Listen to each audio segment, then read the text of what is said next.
Hello guys, in this video I am going to show you how to turn on the inherit style function in the MindNode application.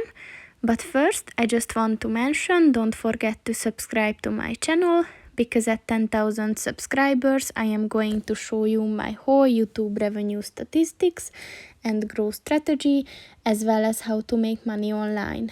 Let's jump into it. First of all, open the application on your phone. Then click on the settings button at the top of the page on the right. And then click on the settings button.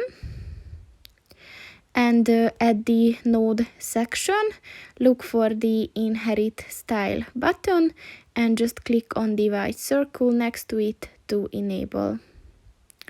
Once it turned purple, this function is enabled. So that's pretty much it for this video, guys. See you in the next one. Goodbye.